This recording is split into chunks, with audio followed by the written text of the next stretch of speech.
New York City, the city of dreams, ambition, and a constant rush for more. For Emma, fresh out of college and ready to conquer the world, it was everything she had hoped for and more. When she meets Jack, a steady, kind-hearted man who grounds her in a city that never stops moving, she thinks she's found the perfect balance.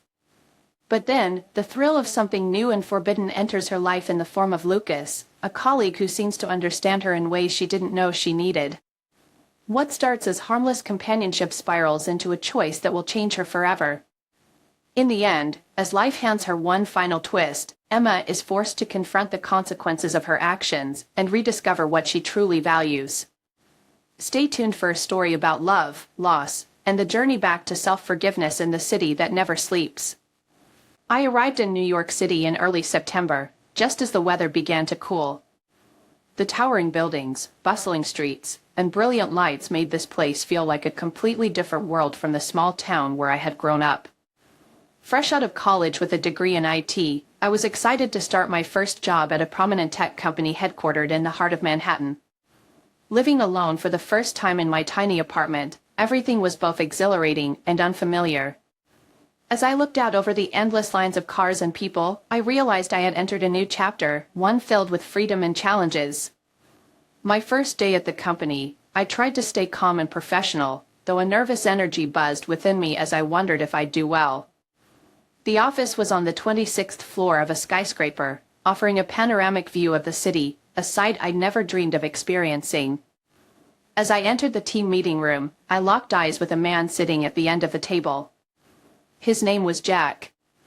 He appeared to be around 30, with a calm confidence that was instantly captivating.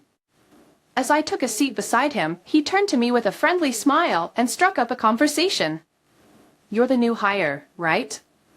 "I'm Jack," he said in a warm, welcoming voice. "I remember what it was like being new here. If you need any help settling in, let me know." I thought of him as just a kind coworker, trying to ease the nerves of a new girl who was adjusting to a new life in the city. I felt relieved to have someone friendly to talk to among so many unfamiliar faces. Throughout the meeting, Jack seemed to keep an eye on me, helping me through any confusion. For a moment, in the vastness of this big and unfamiliar city, I felt like I'd found someone I could lean on.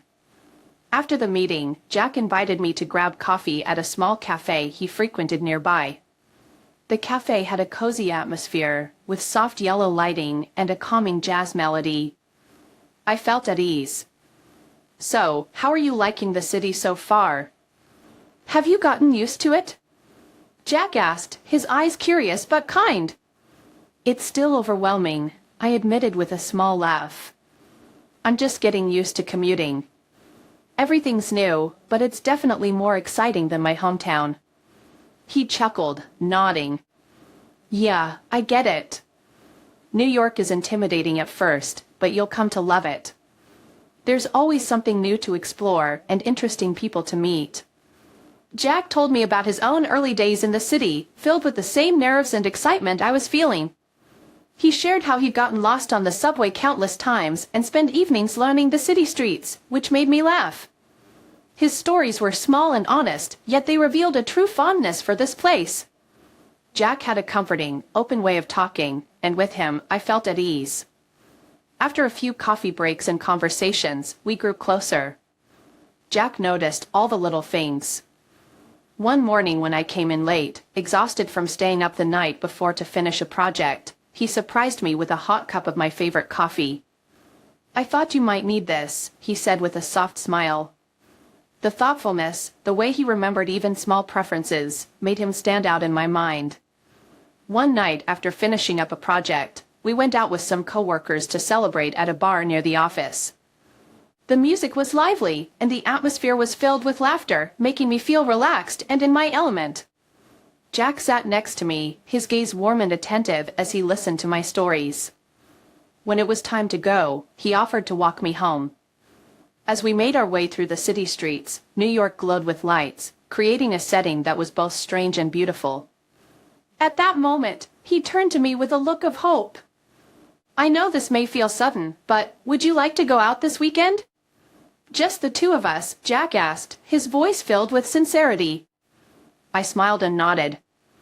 To me, Jack wasn't just a considerate colleague anymore. He'd become someone I could lean on and someone who made this massive, overwhelming city feel more like home. Those sparkling lights seemed to witness the start of something new for both of us. Things with Jack felt like they were meant to be from the start. It was around November, only a few months after I'd moved to New York City, that I felt like I'd known him for years. The days were getting shorter, and the first holiday lights were starting to go up, adding a soft glow to the city streets. Jack and I would meet up after work, often grabbing dinner at a little Italian place he loved in the East Village. We'd walk for hours after, just talking, getting to know each other in that easy, open way that made time fly by. Jack made the city feel less intimidating, like I was exactly where I belonged. There was this one night that's always stuck with me. I'd had an incredibly rough day at the office, a presentation had gone wrong, and I'd made a mistake in front of everyone. By the time I got out, I was completely deflated. As I was walking toward the subway, thinking I'd just go home and wallow, I saw Jack standing at the entrance. He was leaning against the wall, holding my favorite coffee and a warm chocolate croissant from the bakery he knew I loved. He grinned and said, "I figured you could use a pick-me-up." And just like that, he turned my whole day around. He didn't need to make a big deal out of it, but moments like that made me feel seen in a way I hadn't felt before. Jack was steady and calm, so different from my usual type. He'd grown up in Ohio, in a small town where everyone knew everyone else. He'd moved to New York for college and never looked back, building his life and career from scratch. I admired that about him, how he'd created a life for himself, and how he'd opened up his world to let me in. I remember once, we went to this tiny bar tucked away in Brooklyn, where the lighting was dim, and there was an old jukebox playing jazz. Jack knew everyone there. He introduced me to the bartender, who handed me a drink with a wink and said, "So this is the famous Emma, huh?" It was like seeing a new side of him, a warmth and familiarity that made me feel like I could belong in his world. As our relationship deepened, he became my closest confidant. I'd tell him about my family back home, my struggles adjusting to the fast-paced city life, and my fears about work and fitting in. He listened, always, without judgment. "You know," he said one night as we strolled along the Hudson River, "I think you're way tougher than you give yourself credit for. This city can be brutal, but you're making it work. Don't sell yourself short." His words stuck with me. He saw things in me that I couldn't see in myself, and I started to believe in my own strength because of him. The holiday season was magical. We went ice skating at Rockefeller Center, bought a tiny tree for my apartment, and spent weekends exploring Christmas markets around the city. I remember he took me to his office holiday party, where he introduced me as his girlfriend. I felt proud to be by his side, like we were on the brink of something big. He looked at me across the room, amid all his coworkers, and gave me this look that made me feel like I was the only person in the room. Those little glances, those moments of connection, they were the building blocks of my trust in him. By January, it felt like we were falling into a rhythm. We'd do Sunday brunch at a small cafe on the Lower East Side, try new recipes together in my tiny kitchen, and plan weekend trips to explore the city. Once, we took a spontaneous drive up to the Catskills on a snowy weekend. We stayed at this cozy little inn with a fireplace, and it felt like we'd escaped the world for a few days. I remember thinking, this is it. This is what I want my life to look like. So, when Jack proposed in early spring, I was completely taken by surprise, but there was no hesitation. It was a warm Saturday afternoon, and we'd decided to take a walk through Central Park. The cherry blossoms were in full bloom, and the park was alive with people enjoying the first hints of spring. He stopped by the lake, took my hands, and looked at me with a seriousness I hadn't seen before. "Emma," he said softly, "I know this is fast, and maybe we're not quite where most people think we should be, but I don't want to imagine my life without you. You're my best friend, my partner. Will you marry me?" My heart raced, and I felt a rush of joy. There was no doubt in my mind. I knew I wanted to be with him. "Yes, Jack," I whispered, trying to hold back tears. "Yes, I'll marry you." Our engagement was a whirlwind of excitement and plans. We told friends and family, and soon I was immersed in wedding planning. I loved every part of it, choosing the flowers, visiting potential venues, and dreaming about our future. Jack was so involved, he'd come to appointments, help pick out color schemes, and even spend hours with me looking through sample menus for the reception. It felt like he was as excited as I was, and that made everything feel so right. We got married that September, in a beautiful ceremony at an old estate just outside the city. The weather was perfect, and everything went off without a hitch. Looking at him as we exchanged vows, I felt an overwhelming sense of love and commitment. This was my forever, my partner, the person who knew me better than anyone. As we danced that night, he pulled me close and whispered, "This is just the beginning, Emma. I can't wait to build a life with you." I believed him wholeheartedly. Over the next year, life was blissful, for the most part. We settled into our routines, balancing work, friends, and our shared dreams. We talked about buying a house one day, maybe even starting a family.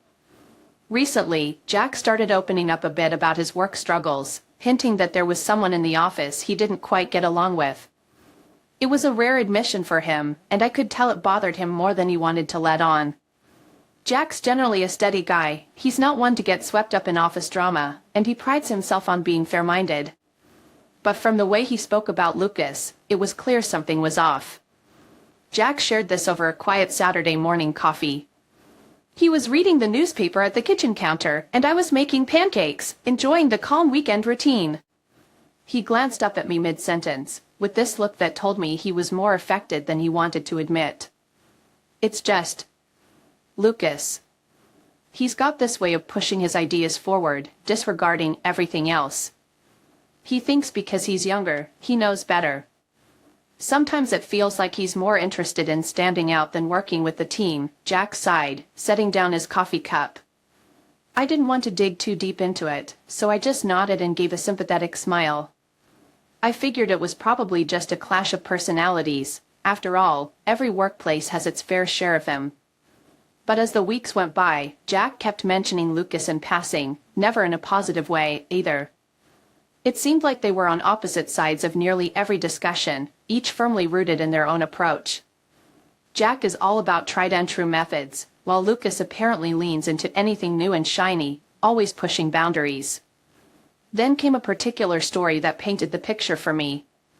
Jack told me that during a recent strategy meeting, Lucas proposed a bold new initiative, something involving advanced tech solutions that would require a massive overhaul of their current systems. Jack, in his steady, cautious way, had pointed out potential risks and questioned if they had the resources to take on such a massive shift. According to Jack, Lucas didn't take it well. Lucas reportedly shot back, "Jack, you can't keep holding the company back. We're in a new era, and old-school methods aren't going to cut it. If you want to play it safe, that's fine, but don't expect everyone else to." Jack's response, as he recounted to me, was calm but pointed. "Lucas, some of us value results over risky leaps.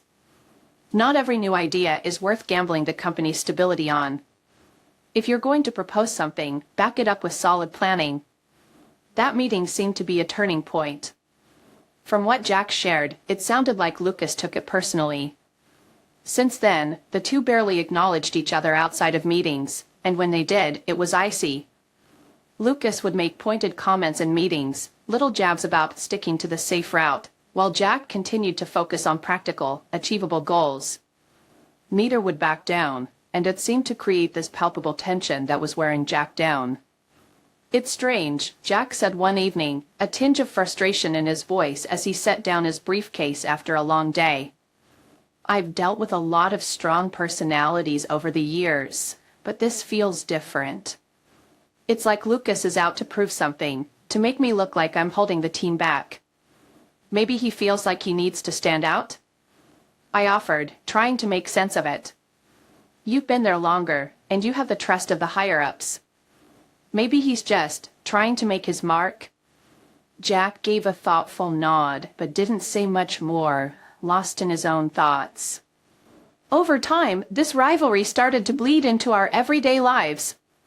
Jack seemed more stressed than usual, and I could tell that the office atmosphere was getting to him. I'd ask him how work was, and his usual answer, just work, started to sound heavier. Lucas wasn't just a colleague anymore. He was becoming a thorn in Jack's side, a constant source of friction. One evening, Jack recounted yet another disagreement. They'd been assigned to collaborate on a project together, something neither of them was thrilled about. But as he told it, Lucas had bulldozed through Jack's suggestions, pushing forward his own agenda without a second thought. At the end of the day, Jack felt like his input was ignored, and he wasn't shy about telling me how disrespected it made him feel. It's like he's so sure he knows better than everyone else, Jack said, shaking his head in frustration. I don't mind different opinions, but there's no teamwork with him. It's all about getting his way. I tried to be supportive, offering to lend an ear whenever he needed to vent.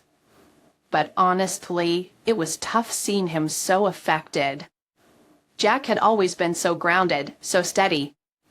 But now, it felt like Lucas was chipping away at that stability, creating cracks in the confident, composed person I'd known for years. There were even days Jack would come home with this exhausted look, like he'd been drained emotionally, not just from work, but from the constant back and forth. I'd catch him staring out the window in silence, lost in thought, and I'd feel this pang of sadness, wishing I could do something to ease his mind. Slowly, I began to understand that this wasn't just a professional rivalry, it was personal. Jack's confidence, his reputation, even his peace of mind seemed to be on the line. And I couldn't help but worry about where this was heading. It was as if Lucas's ambition was pushing him to undermine Jack's years of dedication, and I feared it was only a matter of time before the tension between them reached a breaking point. Still, I hoped that maybe, just maybe, it would all blow over, that they'd find a way to work together without all this hostility. But deep down, I had this gnawing feeling that Lucas wasn't going to let it go that easily, and that Jack, despite his best efforts, might not be able to keep holding it all in. Since Lucas joined the company, it felt like my work days took on a different rhythm. He and Jack worked in the same department, but I had no idea there was any rivalry between them. Little did I know that the person Jack was referring to was Lucas. Lucas just seemed to be there. He'd turn up everywhere, from impromptu team huddles to coffee breaks in the lounge. I initially brushed it off as coincidence, thinking he was simply friendly and maybe liked meeting people around the office. But he always seemed to be in the right place at just the right time, whether I needed a coffee refill or a simple word of encouragement. One morning, I had a hectic schedule, with back-to-back meetings and project deadlines looming. Right as I sat down at my desk, Lucas appeared by my side, holding out a cup of coffee. It was exactly how I liked it, strong, with just a touch of cream. He placed it down with a casual smile, saying, "You look like you could use one," before disappearing as quietly as he'd come. It wasn't an over-the-top gesture, just a simple, thoughtful act that left me wondering how he always seemed to know what I needed, often before I realized it myself. As the weeks passed, Lucas's random appearances became more frequent, and our brief encounters started to feel a little less random. During lunch breaks, he'd somehow end up near my usual spot in the cafeteria.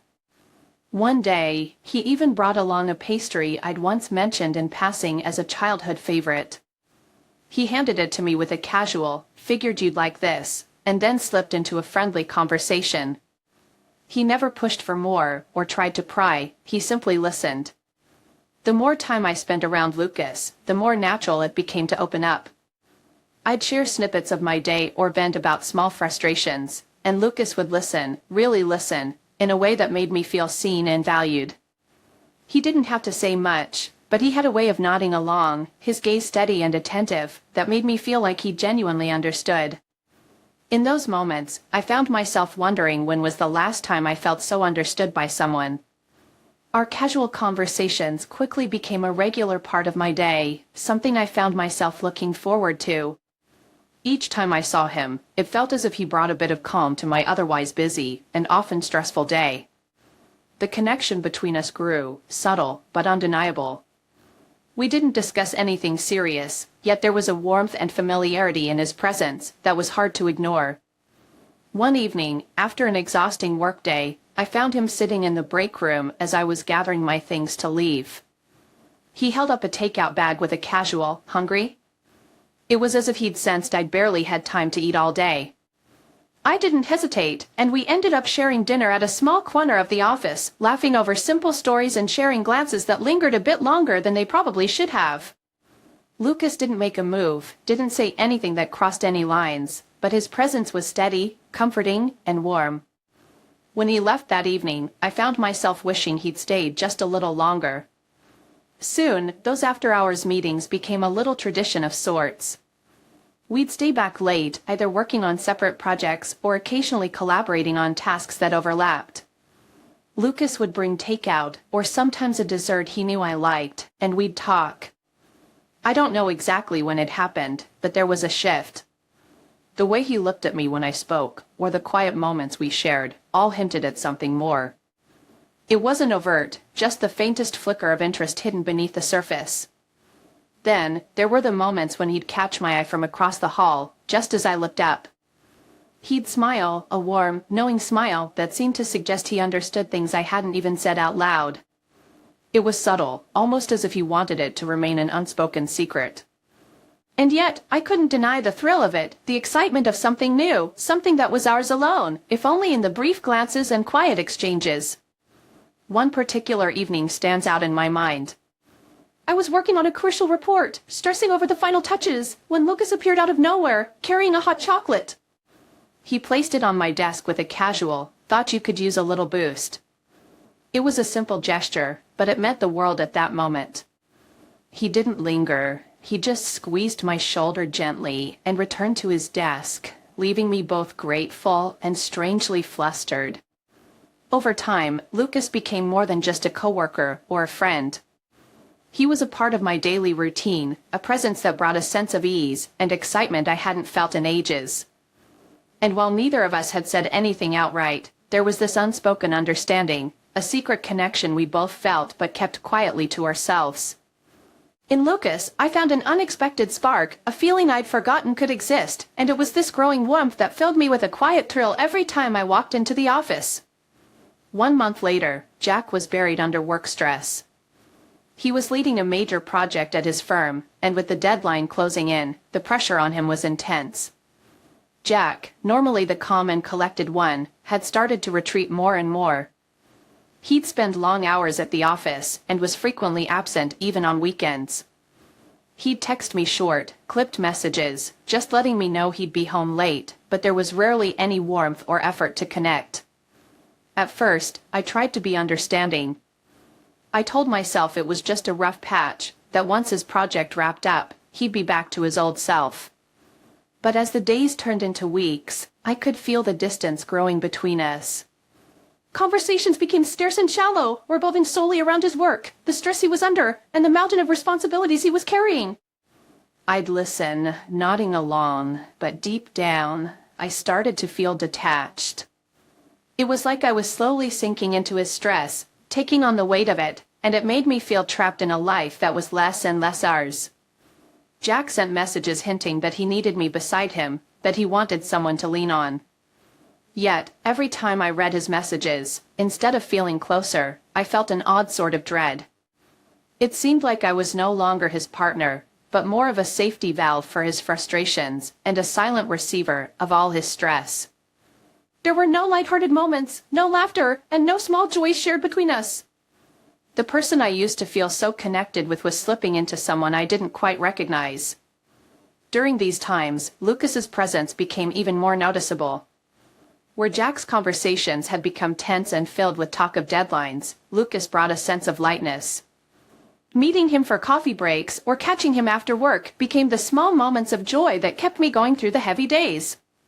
Lucas was full of life, full of curiosity about the world outside of work, and spending time with him made me feel like myself again.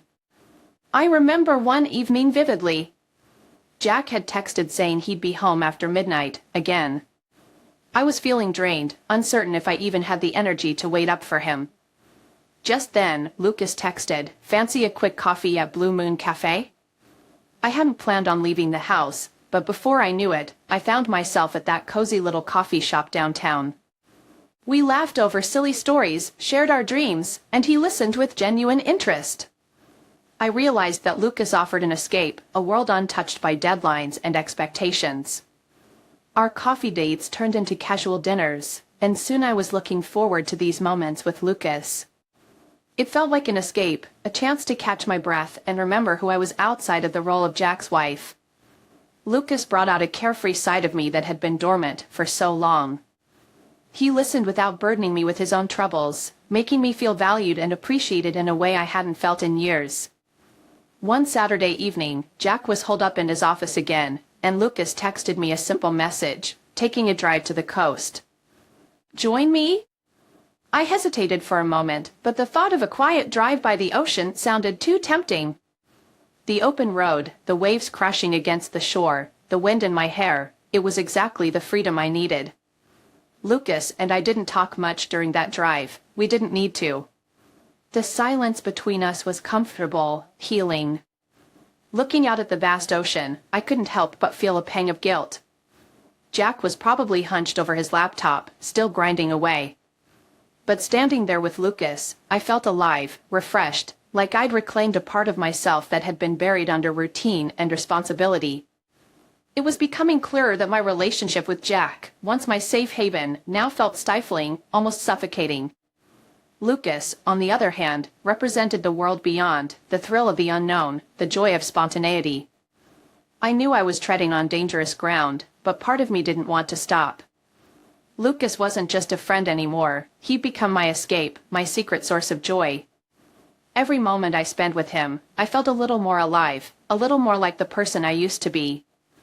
And in contrast, every interaction with Jack only reminded me of the weight I carried, a burden I no longer wanted. Slowly, I began to realize that this wasn't just a simple attraction or friendship. My heart had found a place of solace and excitement with Lucas, a space that had become painfully empty with Jack. And the deeper I allowed myself to venture into this newfound connection, the more I feared I might be losing the person I used to be with Jack. It was one of those long evenings at the office. The hum of the fluorescent lights overhead, combined with the silence of an empty floor, gave the whole space a strangely calm feeling. I was deep into a report, the kind that seemed to demand every ounce of my attention. I looked up and noticed Lucas's office light still on. Just then, Lucas stopped by my desk, casually offering, "Emma, I'm about to grab a coffee, want to join me? Or feel free to swing by my office if you want to finish up a few things together." At first, I hesitated, mentally weighing my to-do list against the growing sense of comfort Lucas's presence brought me.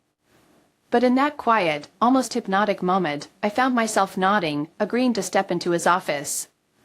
After all, it wasn't unusual to chat about work late into the evening. It was just nice to have someone around who seemed to understand the small stresses and victories of a day without judgment. We began discussing a project, but the conversation soon veered into more personal territory. The comfort of the low office lighting, the late hour, and the candidness in his voice made it all too easy to talk about the things I rarely mentioned. He asked questions Jack hadn't asked in years. Questions like, "What made you want to take on this role in the first place?" Or, "Do you ever feel like there's something more you're missing?" I was taken aback by his interest, but it felt genuine. With Jack, I couldn't always share these thoughts so openly. With Lucas, it felt different. As the conversation grew, so did the feeling that this had gone beyond just a late work chat. We were close, closer than colleagues should be. At that moment, I realized how far I'd strayed from the steady routine with Jack. The guilt crept in, but I brushed it off, thinking, it's just one night. The evening faded into a blur, and I left without a word, convincing myself that nothing had truly happened, that it was just a conversation. The next morning, Jack told me he was heading out of town for a client meeting. It was a relief, in a way, knowing I wouldn't have to face him while still processing the events of the previous night. Jack's absence felt like permission, one quiet day where I could allow myself to breathe without judgment. Lucas invited me for a working dinner, and without overthinking it, I accepted. We stayed late, leaving his office lights on well past hours, feeling shielded by the quiet darkness of an empty building. But that's when it happened. Jack returned to the office. He had forgotten a file, something small but essential, and he'd driven back to grab it. I would never have expected him to return so late. As he walked down the hall, he noticed the lights in Lucas's office, which would have been odd on any other night. He might have dismissed it if he hadn't then spotted my purse resting on the floor by the door, alongside my familiar coat. Jack knocked on the door. The moment we heard it, time seemed to freeze. My heart pounded as I whispered, "Let's ignore it. Maybe he'll just leave." But Jack wasn't leaving. I heard the unmistakable sound of my phone vibrating in my bag, signaling an incoming call. Jack knew I was there. This wasn't something I could ignore or pretend away. The knock turned to a pounding as Jack's voice came through the door, calling my name. I felt trapped, suddenly aware of everything I stood to lose. Lucas finally opened the door, and there stood Jack, taking in the scene before him with a look that I will never forget. His eyes moved from Lucas to me, to my belongings on the floor. The realization on his face, the shock, the betrayal, the raw hurt, struck like a lightning bolt. That evening, everything felt different the moment Jack entered Lucas's office and saw us together. His face shifted from confusion to a quiet, deep disappointment, a look that conveyed a hurt deeper than words. He didn't say much, just looked at me with an expression that cut right through any attempts I had to explain or apologize. As Jack turned to leave, he paused just for a moment, his voice barely above a whisper. "Emma," he said, "you've changed." Those words echoed in my mind, heavier than any accusation. They carried a finality that told me he had reached a breaking point, a decision to let go of whatever trust and stability we once had.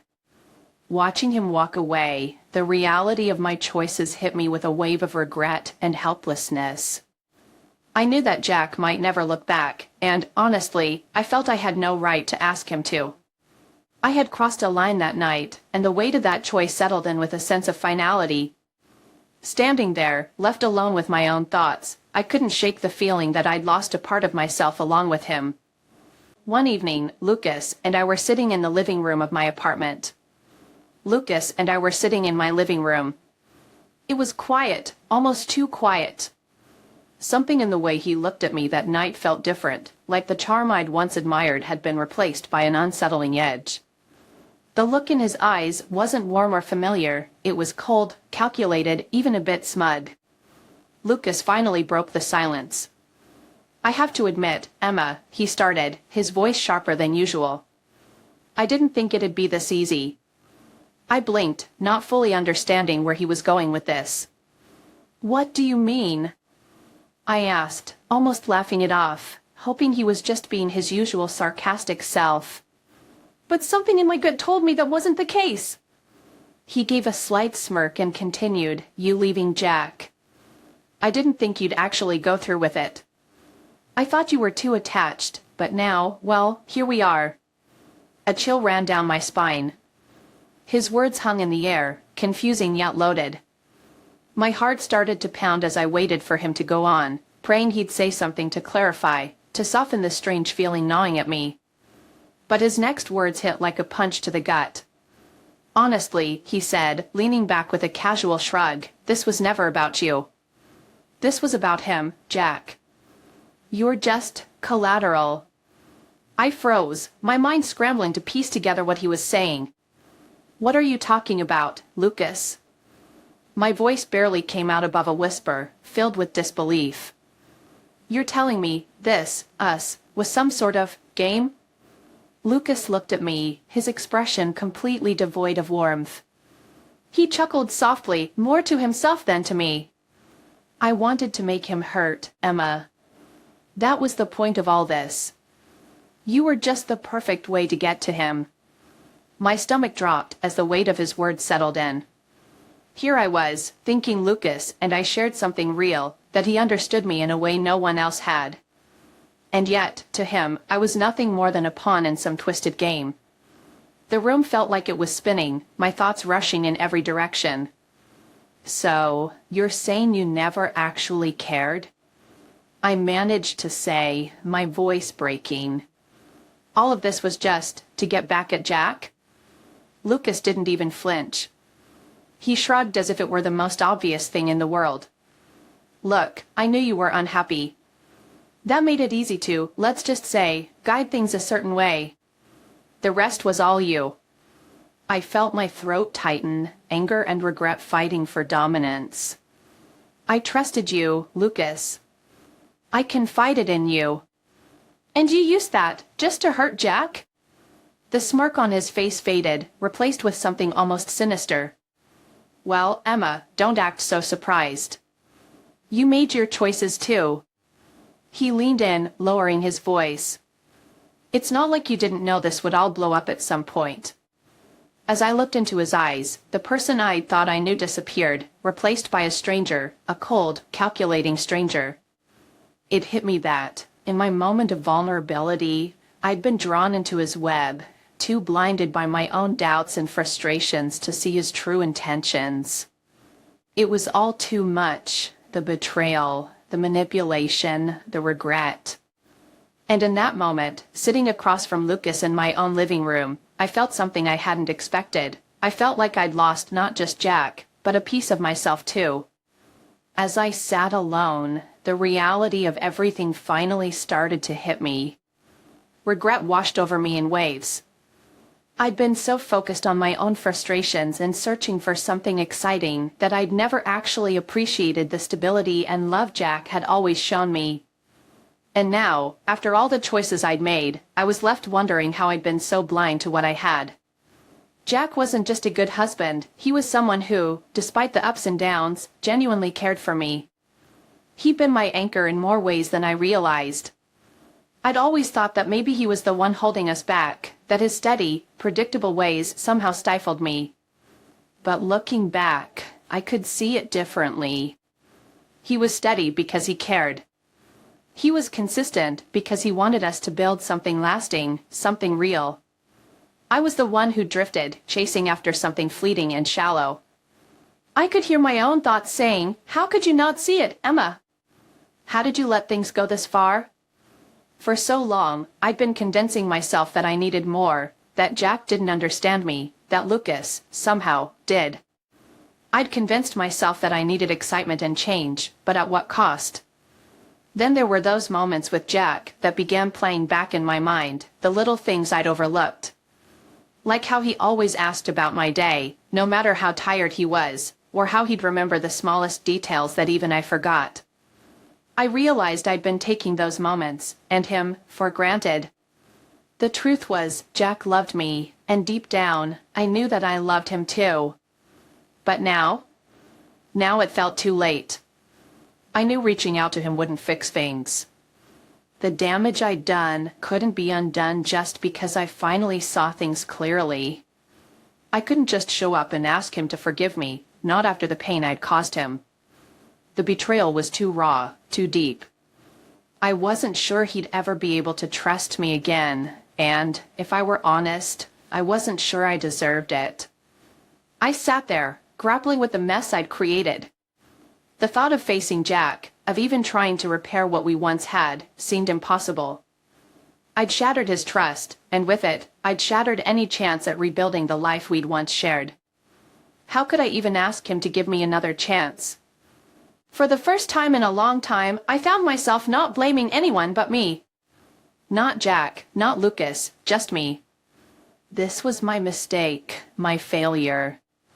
And sitting in that silence, with nothing but my thoughts, I realized that maybe, for now, the only thing left to do was to let Jack go, even if it broke my heart.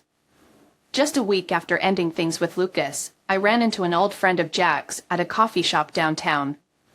It was one of those chilly late autumn days in Boston, the sky overcast, with a hint of winter in the air.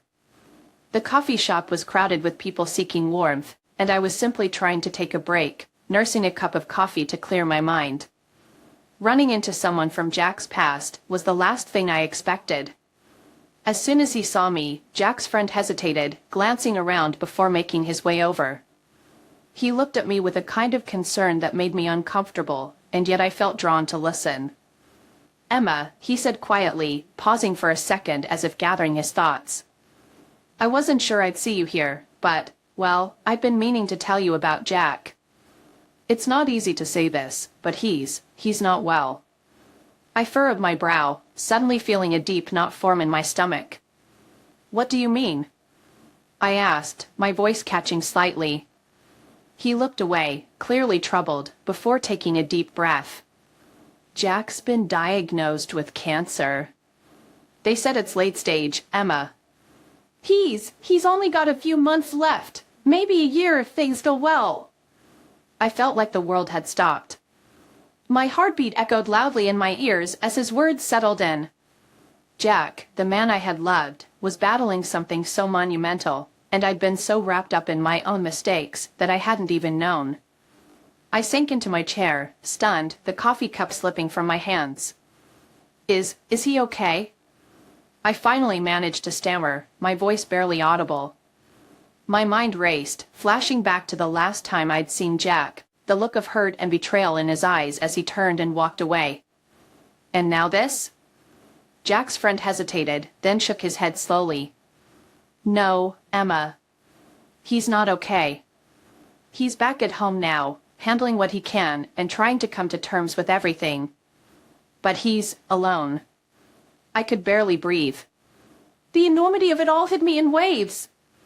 The pain of knowing that Jack, my Jack, was facing something so devastating alone made my chest tighten.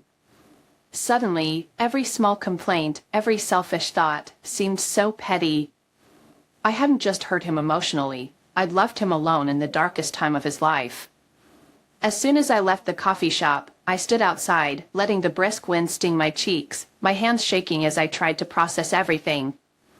Boston city lights blurred as I blinked back tears, feeling a deep sense of regret and shame.